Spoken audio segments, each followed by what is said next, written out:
बहुत समय पहले की बात है, जब बाल विवाह का प्रथा था, तब प्रतापगढ़ नगर में वैभवशाली ठाकुर रघुवेंद्र प्रताप सिंह रहते थे।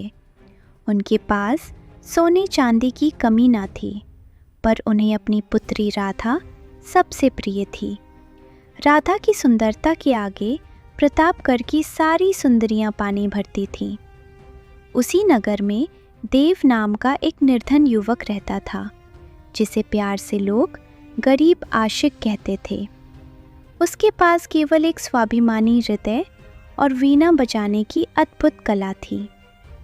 एक विवाह में देव और राधा ने एक दूसरे को देखा और तभी से दोनों के मन में प्रेम जाग गया। पर देव जानता था कि वो निर्धन है, इसलिए उसका हृदय हमेशा उदास रहता था। एक दिन देव बाग में अंगूर की बेल तले सो रहा था। तभी राधा अपनी सखियों के साथ वहां से गुजरी। एक चंचल सखी ने उसे सोते देखा और गुनगुना उठी, ओ दीवाने ओ मस्ताने, क्यों यहाँ है तू पड़ा? तेरी मंजिल तेरे पीछे, तू क्यों बन के बुत खड़ा? देख तेरी हिरनी गुजरी पास से ही तेरे अभी, उठ जा अब तो ओ गवैये, जाग जाएगी किस्मत कभी। देव की आँख खुली तो वो लड़की भाग गई। राधा ने ये सुना तो अपनी सखी को छिड़कने लगी। तुझे अपनी मर्यादा का जरा भी ध्यान नहीं। राह चलते किसी अजनबी को इस तरह संबोधित करना क्या तुझे शोभा देता है? ऐ काश कि तुझे पता होता कि मैं किसको ये गीत सुनाई हूँ, तो मुझे छिड़कने के बजाय तू लाख शुक्रिया ही देती। वो कोई अजनबी नहीं था सजमी, वो तेरा देव था। क्या कहा? वो देव है? वही जो अपनी वीणा से पत्थरों को भी पिघला देता है। क्या तू सच कह रही है? हाँ, अपनी आँखों पर यकीन ना हो तो चलकर देख ले। वो वही पेड़ की लताओं के नीचे अपनी तकदीर पर आंसू बहा रहा है। तो तूने मुझे पहले क्यों नहीं बताया? मुझे अभी इसी वक्त उसके पास ले चल। मेरी आंखें उसे देखने के लिए तरस गई हैं। इतनी भी क्या जल्दी है? जरा संभल कर, कहीं कोई देख ना ले, लोग बातें बनाने लगेंगे। जब दिल दे ही दिया तो लोगों का क्या डर। तू बस रास्ता दिखा, मुझे उससे बात करनी ही होगी। राधा की जिद के आगे सखी को झुकना पड़ा और वे दोनों देव की ओर बढ़ गईं। देव का चेहरा उदासी के बादलों से घिरा हुआ था।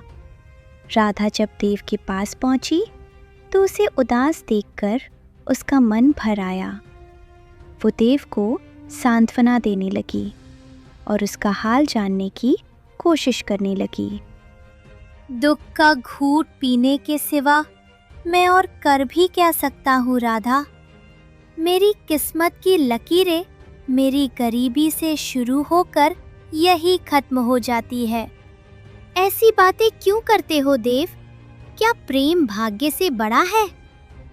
सच्चाई तो यही है राधा, मैं तुझसे प्यार करता हूँ, पर ये भी जानता हूँ कि तू कभी मेरी नहीं हो सकती। एक महल की राजकुमारी और एक निर्धन गायक का मेल भला कैसे संभव है? रास्ता संभव बनाया जा सकता है। तुम एक बार साहस जुटाकर विवाह के लिए मेरे पिता से बात तो करो। वो मुझे बहुत चाहते हैं। वो अपने ही खर्च से हमारी शादी कर देंगे और हमें इतना धन देंगे जो हम दोनों की गुजर बसर के लिए काफी होगा। कहती तो तू ठीक है।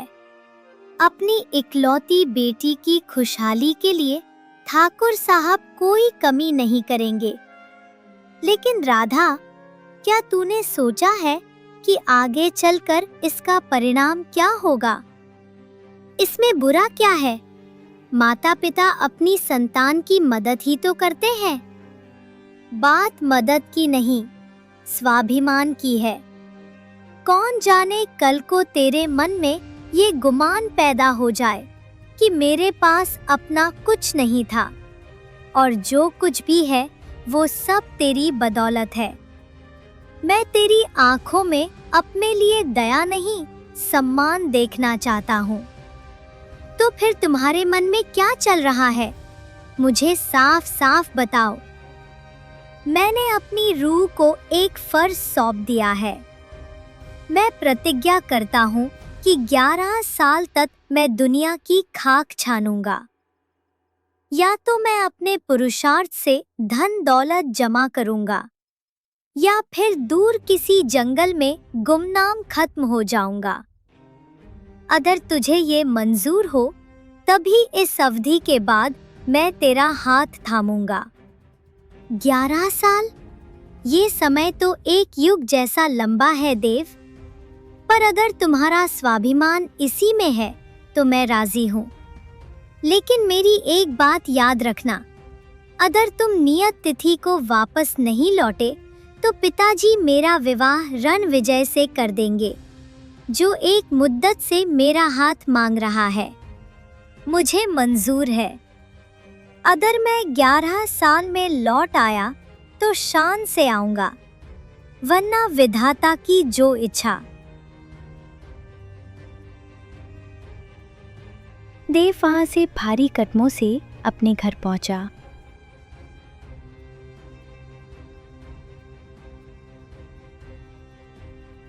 अपनी माँ के चरणों में सिर रखकर उसने आशीर्वाद लिया। माँ की आंखें भर आईं, पर देव का संकल्प अडिग था। उसने अपनी छोटी बहन को पास बुलाया।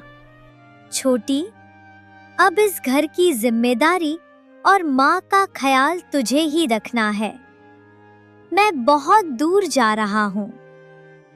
भैया, आप हमें छोड़कर कहाँ जा रहे हैं? क्या आप हमारे साथ खुश नहीं हैं? पगली, खुश तो बहुत हूँ, पर अपनों को खुशियाँ देने के लिए बाहर निकलना पड़ता है। देख, मैं तेरे लिए बहुत सारे खिलौने और गहने लेकर आऊंगा। मुझे गहने नहीं चाहिए भैया, बस आप जल्दी वापस आ जाना। मैं रोज दरवाजे पर आपका इंतजार करूंगी। बहादुर लड़कियां रोती नहीं हैं। माँ का ध्यान रखना और उदास मत होना। अच्छा, अब मुझे जाने दे। देव ने प्यार से अपनी बहन से विदा लिया और हाथ हिलाया। उसने कंधे पर एक थैला डाला, हाथ में दरवेशों वाली लाठी संभाली और प्रतापगढ़ की सीमाओं को पीछे छोड़कर एक अनिश्चित यात्रा पर निकल पड़ा। भारी कदम और भीगा मन, विदा की बेला आई है। माँ के आंसू, बहन की ममता, संग चली तन्हाई है। 11 साल का लंबा रास्ता और वचनों का घेरा है। जा तो रहा हूँ पर घर में अब भी बसेरा। देव अभी नगर की सीमा से कुछ ही दूर पहुंचा था कि पीछे से घोड़े के टापों की आवाज़ सुनाई दी। धूल उड़ाता हुआ एक घुड़सवार तेजी से उसकी ओर लपका। देव ने आंखें सिकोड़कर देखा तो वह कोई और नहीं बल्कि रणविजय था। ओ मुसाफिर, जरा रुको। सुना है तुम परदेश जा रहे हो। दुआ है कि तुम्हारी ये लंबी यात्रा बड़ी मजे से बीते। तुम यहाँ इस वक्त क्या कर रहे हो रणविजय? मेरा और तुम्हारा रास्ता तो कभी एक नहीं रहा। अरे भाई, पुराने गिले शिकवे छोड़ो। मंजिल चाहे जो भी हो, रास्ते में एक साथी का होना अच्छा रहता है। मैं भी इसी दिशा में जा रहा हूँ, तो सोचा तुम्हारा साथ दे दूं। मुझे किसी साथी की जरूरत नहीं है। मैं अकेला ही ठीक हूँ। अकेले सफर पहाड़ जैसा लगता है दोस्त। मुझे साथ चलने दो। कारवां छोटा ही सही, पर सफर आसान हो जाएगा। देव इस बिन बुलाए साथी को पाकर खुश तो नहीं था, पर वो लाचार था। दोनों चुपचाप आगे बढ़ते रहे। चलते चलते वे एक ऐसी जगह पहुंचे जहां एक विशाल नदी गर्जना करती हुई रास्ता काट रही थी। ना वहां कोई पुल था, ना ही पानी इतना कम कि पैदल पार किया जा सके। नदी काफी गहरी दिख रही है। ऐसा करो, पहले तुम तैरकर पार जाओ और गहराई का अंदाजा लगाओ। पीछे पीछे मैं भी अपना घोड़ा लेकर आता हूँ।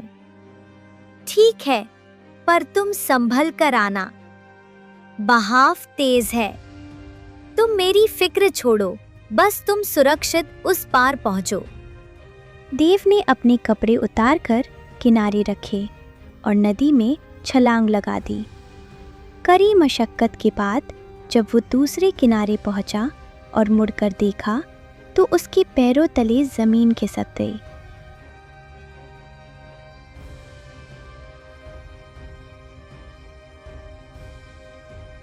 हे भगवान, ये क्या अनर्थ है।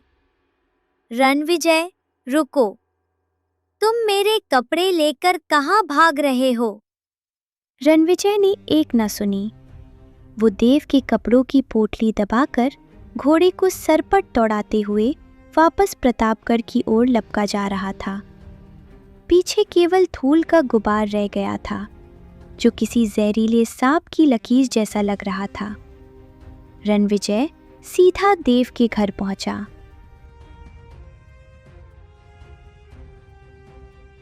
अरे ओ देव की माँ, बड़ा अनर्थ हो गया।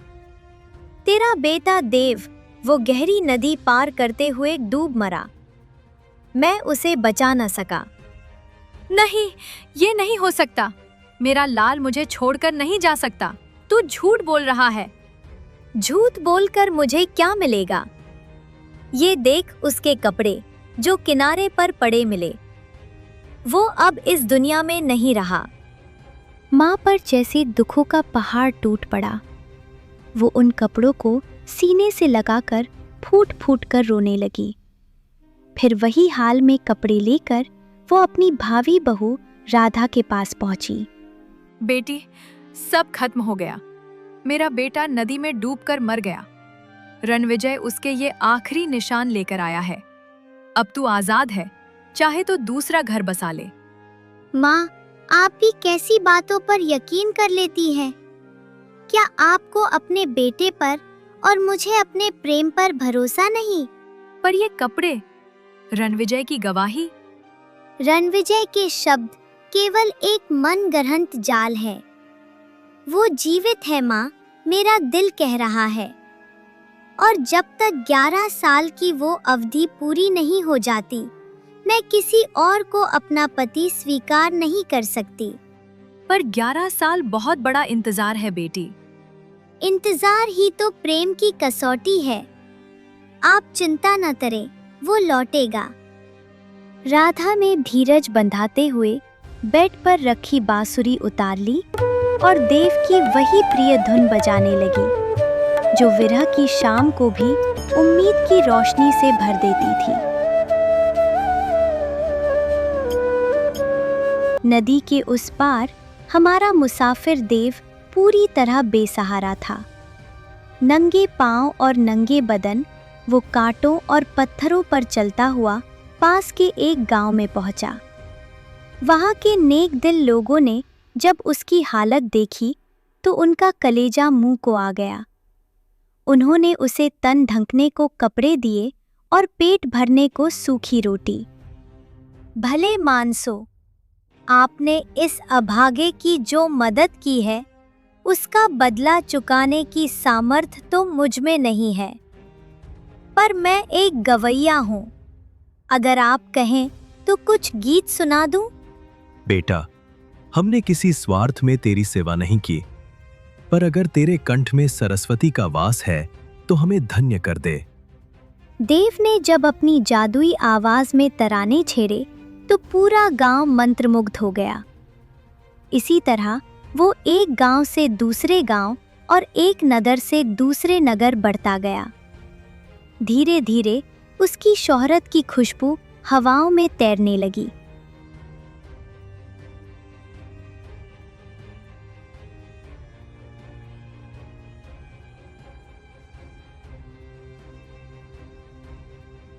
घूमते घूमते वह कौशलपुर पहुंचा और वहां के एक विश्राम गृह में बैठकर पुरानी वीणा मांगकर गाने लगा। उसी कौशलपुर के महाराज गायकी के बेहद शौकीन थे, पर उनका दिल जीतना लोहे के चने चबाने जैसा था। उनके सैनिक दिन भर सड़कों की धूल छानते ताकि कोई ढंग का गायक मिल सके।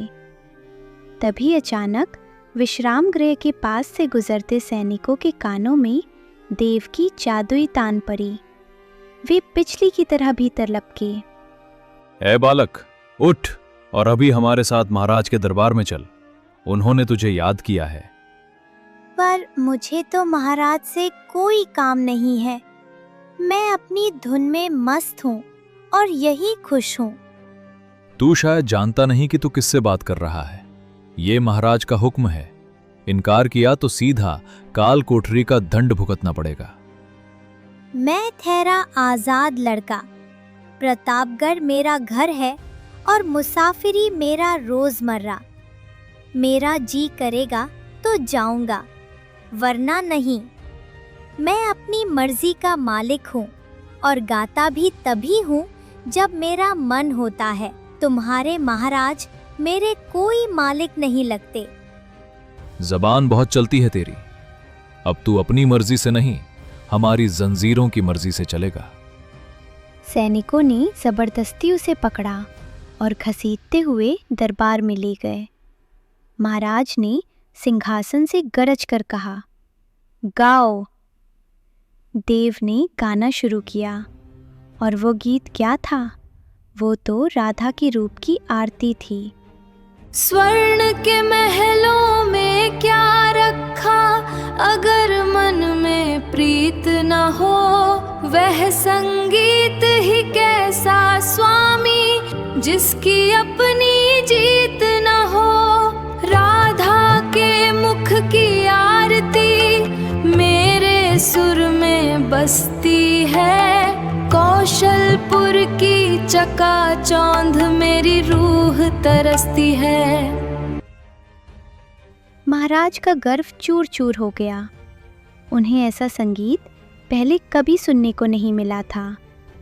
उन्होंने देव को अपने राज दरबार का मुख्य गायक बना दिया। देव पर सोने चांदी की वर्षा होने लगी। वो रेशमी लिबासों में सज गया। सुख सुविधाओं के उस सागर में गोते लगाते हुए देव का जीवन पूरी तरह बदल गया। देव, तुम जैसा हीरा पाकर कौशलपुर धन्य हो गया। अब तुम्हें कहीं जाने की जरूरत नहीं। ये सारा ऐश्वर्य तुम्हारा है। महाराज की कृपा है। इस सुख ने मेरी सारी थकान मिटा दी है। अब वो दिन रात महफिलों और रंगीनियों में खोया रहने लगा। वो राधा को भूल गया था या नहीं, ये कहना तो मुश्किल है, लेकिन इंतजार की वो लंबी अवधि चुपचाप खिसकती जा रही थी।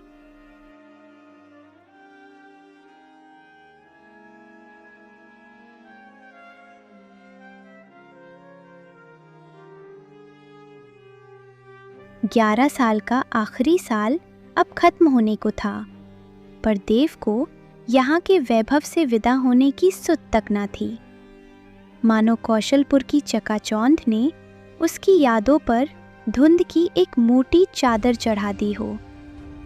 उधर प्रतापगढ़ में 11वें साल की अंतिम घड़ियां रेत की तरह हाथ से फिसल रही थी। राधा की चिंता दिन ब दिन बढ़ती जा रही थी। तभी उसे खबर मिली कि ऊँटों और सेवकों का एक बड़ा कारवां लेकर एक सौदागर परदेश के लिए रवाना होने वाला है। राधा ने तुरंत उस सौदागर को संदेश भेजकर अपने पास बुलवाया। सौदागर जी, सुना है आपका कारवां दूर दूर के नगरों तक जाता है। क्या मेरा एक काम करेंगे? हुक्म कीजिए बिटिया, आपकी खातिर तो हम जान भी हाजिर कर दें। इस बांसुरी को अपने साथ ले जाइए। जिस भी नगर में आप रुकें, इसे सबसे ऊंची और साफ जगह पर सजाना और पूरे नगर में ढिंडोरा पिटवा देना कि जो इस बांसुरी को पहचान लेगा उसे इसके वजन के बराबर सोना भी इनाम में दिया जाएगा। पर बिटिया, अगर किसी ने झूठ बोलकर दावा किया तो? आप चिंता न करें, इसकी आवाज़ और इसका स्पर्श केवल वही पहचान सकता है जिसे मैंने ये समर्पित की थी। बस आप मेरी ये बात उन तक पहुंचा दें। सौदागर ने हामी भरी और निकल पड़ा। वो जहां भी जाता राधा की शर्त दोहराता। पर हफ्तों बीत गए और कोई भी उस बांसुरी का दावेदार न बना। आखिर में जब उसका लगभग सारा सामान बिक चुका था, वो कौशलपुर पहुंचा। सराय में बांसुरी सजते ही पूरे नगर में चर्चा फैल गई। राजमहल के ऐश्वर्य में डूबे देव के कानों तक भी ये बात पहुंची। वो बदहवास होकर सराय पहुंचा और बांसुरी को देखते ही उसकी आंखों में बिजली सी कौंध गई।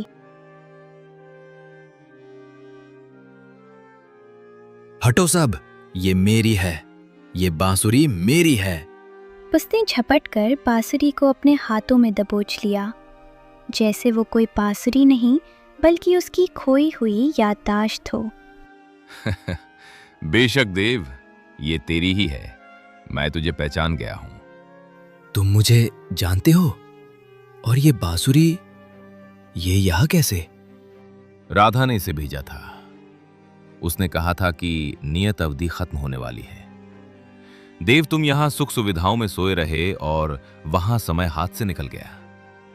अगर तुम 3 दिनों के भीतर प्रतापगढ़ न पहुंचे तो राधा का विवाह रणविजय से हो जाएगा। 3 दिन? ये तुम क्या कह रहे हो? कौशलपुर से प्रतापगढ़ की दूरी तो 1 महीने की है। अब बातें करने का समय नहीं है। अगर अपनी मोहब्बत को बचाना है तो हवा की रफ्तार से भागो। देव ने निराशा से अपना सिर पकड़ लिया और तुरंत एक राजा के पास पहुंचा और पूरी बात बताई। फिर राजा ने उन्हें तेज रफ्तार घोड़ा और सोने के सिक्कों की एक थैली दिया। देव ने घोड़े को ऐड लगा दी। वो दिन रात बिना रुके बिना सोए दौड़ता रहा, पर होनी को कुछ और ही मंजूर था। पहाड़ियों के पथरीले रास्ते पर उसके घोड़े ने जोरदार ठोकर खाई और वो बेदम होकर खाई में गिर गया। अब मैं क्या करूं? यहां से घर पहुंचने में घोड़े पर 30 दिन लगते हैं और पैदल तो महीनों बीत जाएंगे। मेरे पास तो अब 2 दिन भी पूरे नहीं बचे हैं। राधा, क्या हमारे भाग्य की रेखाएं यहीं तक थी? उसकी आंखों के सामने अंधेरा छा गया। समय की क्रूर चाल ने उसे बीच रास्ते में लाकर पटक दिया था। अपनी निष्प्राण घोड़े के पास पर्वत की ऊंचाई पर खड़ा देव हताशा की चरम सीमा पर था। उसे लगा कि नियति ने उसकी तपस्या का उपहास किया है। हे सर्वशक्तिमान परमात्मा, क्या मेरा 11 साल का इंतजार और तपस्या इसी अंत के लिए थी? अगर तूने इस समय मेरी सहायता न की तो मेरे अस्तित्व का सूरज हमेशा के लिए डूब जाएगा। मैं अपनी राधा को किसी और के बंधन में बंधते नहीं देख सकता। हार कर वो एक ऊंची चट्टान के किनारे पर खड़ा हो गया और नीचे गिरने के लिए कदम बढ़ाया। तभी नीचे घाटी से एक गूंजती हुई आवाज आई। उसने देखा कि एक तेजस्वी पुरुष घोड़े पर सवार है। ठहर, ए युवक, ये कैसा विनाशकारी कदम उठा रहा है तू? क्या जीवन की कोई कीमत नहीं है? मैं सब कुछ खत्म करना चाहता हूं। अब जीने की कोई उम्मीद नहीं बची। मैं पूरी तरह टूट चुका हूं। अगर यही तेरी आखिरी इच्छा है तो नीचे आ। मैं खुद तेरा अंत कर दूंगा। तुझे वहां से गिरने की तकलीफ नहीं उठानी पड़ेगी। देव हैरानी में डूब गया। वो जैसे तैसे ढलान से रेंगता हुआ नीचे पहुंचा। अब मेरे पीछे पीछे चला। लेकिन महाराज, मैं आपका साथ कैसे दे सकता हूं? आपका घोड़ा वायु के वेग से चलता है और मैं इस स्वर्ण पात्रों के बोझ से दबा हूं। मेरे शरीर ने जवाब दे दिया है। सच कहता है तू। अपना बोझ मेरी काठी से बांध दे और फिर मेरे पीछे कदम बढ़ा। देव ने थैला लटका दिया, पर घुड़सवार की गति इतनी तीव्र थी कि देव फिर पिछड़ने लगा। अरे अब तू क्यों धीमा पड़ रहा है? क्या मन में अब भी कोई दुविधा शेष है? महाराज, आपके घोड़े की चाल तो कल्पना से भी तीव्र है। मैं थककर चूर हो गया हूं। मेरी सांसें उखड़ रही हैं। तू तो बहुत जल्दी थक गया। अच्छा ऐसा कर, मेरे पीछे घोड़े पर ही विराजमान हो जा और अब हृदय से सत्य बता कि तुझे जाना कहाँ है। ओह महाराज, मुझे किसी तरह काशी पहुंचा दीजिए। वही मेरे लिए बहुत बड़ी बात होगी। ठीक है, अपनी आंखें बंद कर ले। देव ने आंखें मूंद ली। पलक झपकते ही आवाज आई, अब आंखें खोल ले। सामने काशी की कुंज गालियां और गंगा घाट दिख रही थीं। मुझसे कसूर हुआ महाराज। असल में मुझे काशी नहीं, अवध जाना था। मैंने गलती से गलत नाम ले लिया। वही बात हुई ना, मैंने पहले ही कहा था कि सच बोलना। चल फिर से आंखें बंद कर, अब खोल। सामने अवध का राजसी दृश्य था। देव को अपनी आंखों पर यकीन नहीं हुआ। वो घुटनों के बल गिर पड़ा। क्षमा करे प्रभु, इस सेवक से तिहरा गुनाह हुआ। जो सुबह झूठ बोलता है उसे शाम को भी झूठ का सहारा लेना पड़ता है। सच तो ये है कि मुझे प्रतापगढ़ पहुंचना है, और वो भी आज ही। तू भी कैसा अजीब झूठा है। पर जा, आज तेरी विनती सुन ली। आंखें बंद कर।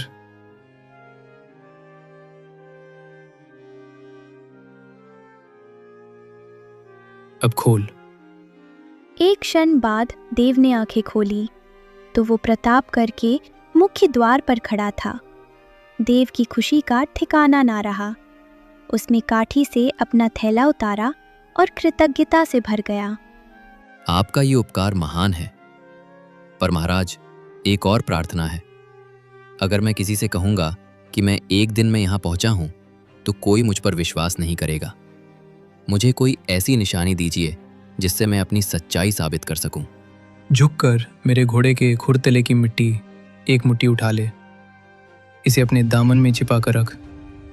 अगर कोई शक करे तो किसी ऐसी अंधी स्त्री को बुलाना जिसे 11 साल से कुछ न दिखा हो। उसकी आंखों पर ये मिट्टी मल देना, वो देखने लगेगी। जैसे ही देव मिट्टी उठाकर खड़ा हुआ, वो घुड़सवार धुएं की तरह गायब हो गए। ओह, तो ये साक्षात महादेव थे जिन्होंने मेरी पुकार सुनी। अब मुझे कोई नहीं रोक सकता। रात के अंधेरे में देव अपने घर की ओर दौड़ पड़ा। उसके हाथ में साक्षात शिव का प्रसाद था। आधी रात का सन्नाटा प्रतापगढ़ की गलियों में पसरा हुआ था। देव अपने पुराने घर के जर्जर दरवाजे के सामने खड़ा था।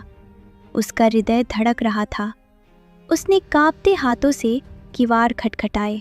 माँ, ओ माँ, दरवाज़ा खोल। देख, तेरे द्वार पर एक परदेसी मेहमान आया है।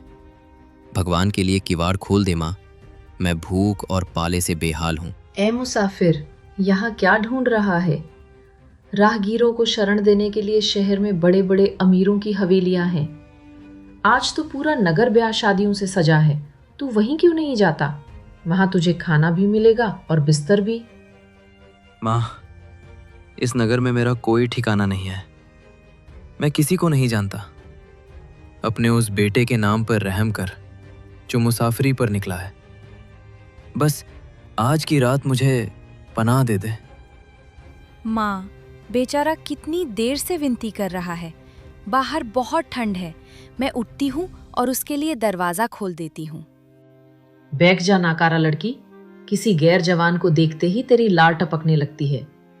मुझे तो 11 साल से कुछ सुझाई नहीं देता, पर तू तो होश रख। मैंने अपने बेटे की याद में इतने आंसू बहाए हैं कि मेरी आंखों की जोत जा चुकी है। पर बहन का हृदय पसीज गया। उसने माँ की झिड़कियों की परवाह किए बिना किवाड़ खोल दिए। देव भीतर आया। उसने हाथ जोड़कर दुआ सलाम की और अपने घर के अंदर वाले रूम गया। उसकी नजरें घर के चप्पे चप्पे को पहचान रही थीं। तभी उसकी आंखें कोने में रखी वीणा पर ठहर गईं, जिस पर धूल की मोटी परत जमी थी। माँ, वो कोने में क्या है? बड़ा अजीब सा दिख रहा है। तू भी कैसा मीन मेखी मेहमान है। तुझे पनाह मिल गई, अब चुपचाप रोटी खा और सो जा। सुबह होते ही तुझे यहाँ से विदा होना होगा। माँ, मैं तो बस पूछ रहा था। मैं तुझे अपनी माँ और इसे अपनी बहन मानता हूँ, इसीलिए मन में जिज्ञासा हुई। क्या वो कोई साज है? हाँ, वो वीणा है, मेरे उस लाल की वीणा जो 11 साल पहले मुझे छोड़कर चला गया था। बहन, क्या तू उसे लाकर मुझे दिखा सकती है? खबरदार जो उसे हाथ लगाया, वो मेरे बेटे की अमानत है। 11 साल से उसे किसी ने नहीं छुआ, वो वही कोने में रहेगी। पर बहन ने चुपके से वीणा लाई और देव के हाथों में थमा दी। देव ने उसे स्पर्श किया तो उसे लगा जैसे उसकी रूह वापस लौट आई हो। उसने महादेव को याद किया और मन ही मन प्रार्थना की। हे परमेश्वर, अगर मेरा भाग्य अब भी मेरे साथ है तो इस वीणा से वही सुर निकाल जो 11 साल पहले गूंजे थे। जैसे ही उसने तारों को छेड़ा, पूरा कमरा एक दिव्य संगीत से भर उठा। देव गाने लगा, मैं देव हूँ, महादेव की कृपा से वापस आया हूँ। माँ, मुझे पहचान, मैं तेरा बेटा हूँ। ये सुर, ये आवाज। ओ मुसाफिर, तेरा नाम क्या है? मेरा नाम रक्षित है माँ। रक्षित, तूने तो मेरे घावों को हरा कर दिया।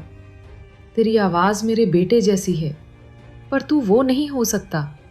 मैंने आज ही सपना देखा कि मेरे बाल सफेद हो गए हैं और मेरा बेटा कभी नहीं लौटेगा। तू ही बता, वो कब आएगा? देव ने बार बार कहा कि वही उसका बेटा है, पर माँ का मन शंकाओं से भरा था। उसने यकीन नहीं किया। ठीक है माँ, अगर तू नहीं मानती तो मत मान, पर मुझे ये वीणा ले जाने दे। पास की हवेली में शादी है, वहां गा बजाकर मैं कुछ कमा लूंगा। जो मिलेगा उसमें हम तीनों का साझा होगा। नहीं, ये वीणा इस घर की देहरी से बाहर नहीं जाएगी। ये मेरे मरे हुए बेटे की याद है। माँ, मुझ पर भरोसा कर, मैं इसका एक तार भी इधर उधर नहीं होने दूंगा।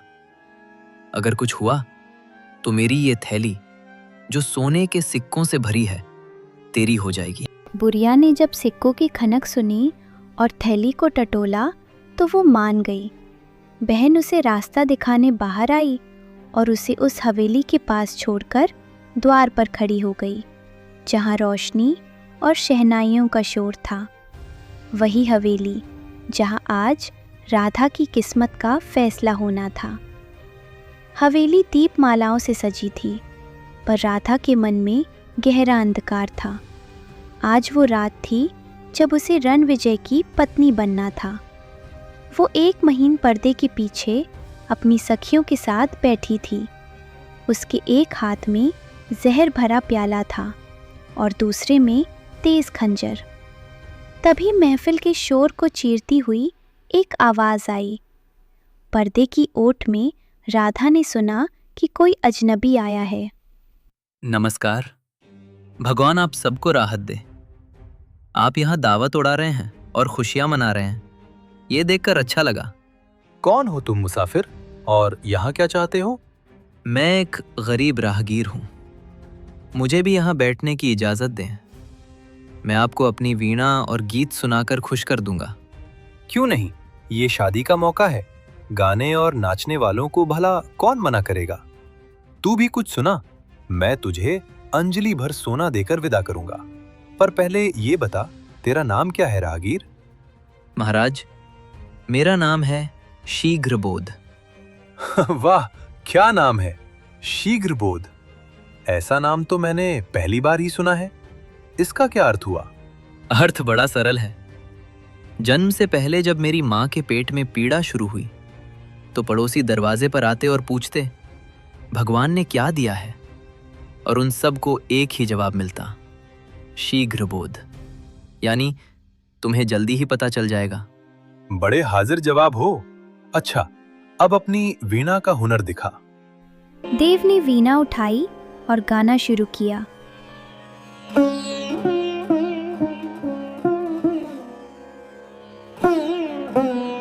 कौशलपुर की गलियों में अमृत का प्याला छोड़ दिया, नभ मार्ग से उड़कर आया, काल का पहरा तोड़ दिया।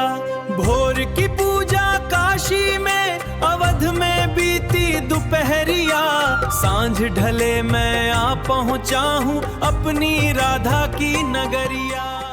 ये सुनकर रणविजय का भाई, जो थोड़ा ना समझ था, गुस्से में खड़ा हो गया।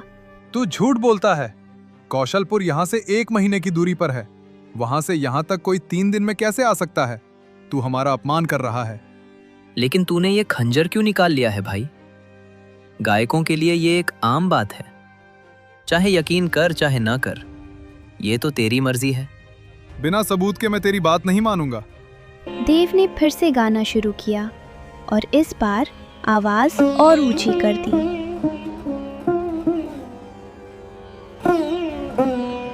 झूठ कहूं तो काल निगले महादेव साक्षी मेरे, 3 लोक के स्वामी ने खुद काट दिए संकट घेरे।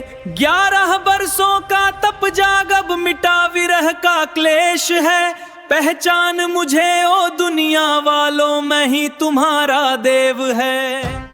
पर्दे के पीछे राधा ने जैसे ही देव का नाम सुना, वो कांप उठी। राधा, ये क्या कर रही है? तूने जहर और खंजर क्यों फेंक दिए? तू नहीं पहचान सकी सखी, लेकिन मैंने उस आवाज़ को पहचान लिया जो मुझे अपनी जान से भी प्यारी है। ये वही सुर है जिनका मैंने 11 साल इंतज़ार किया है। राधा दौड़कर आई और देव की गले लग गई। रणविजय का भाई खंजर लेकर उनकी ओर लपका। मैं इन दोनों को अभी खत्म कर दूंगा। इन्होंने हमारा अपमान किया है। ठहर भाई, अपना गुस्सा ठंडा कर। याद रख कि जन्म के समय इंसान के भाग्य में जो लिख दिया जाता है, उससे कभी छुटकारा नहीं मिलता। ये देव है और राधा इसी की अमानत है। राधा लाज के मारे फिर से घर में भाग गई। अब बिना शक के हर कोई देख सकता है कि तू देव है, लेकिन ये तो बता कि इतने बड़े रास्ते को तूने पार कैसे किया? सच्चाई के सबूत में तो मेरी तलवार चट्टान को भी काट डालेगी, लेकिन सबसे अच्छा यह है कि मेरे सामने किसी ऐसी अंधी स्त्री को ला जिसने 11 साल से सूरज की रोशनी न देखी हो, और मैं उसकी आंखों की जोत लौटा दूंगा। देव की बहन, जो बाहर खड़ी थी, दौड़कर अपनी माँ के पास पहुंची। माँ, जल्दी चल, वह सचमुच मेरा भाई देव है।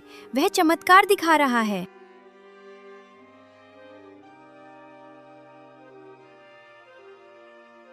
देव की बहन अपनी माँ को लेकर महफिल के बीच पहुंची।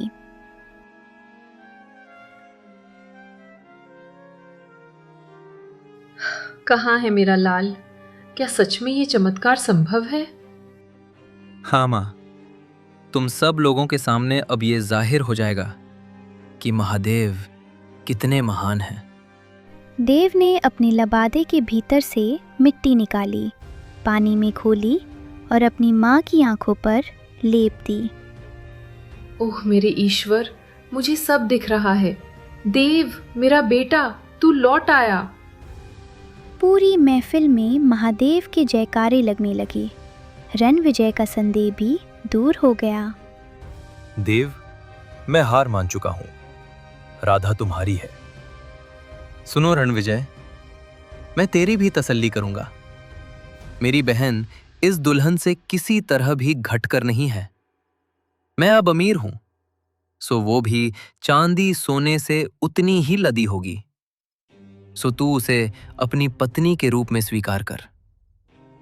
मुझे ये रिश्ता दिल से स्वीकार है देव। तो फिर खुशियां मनाओ।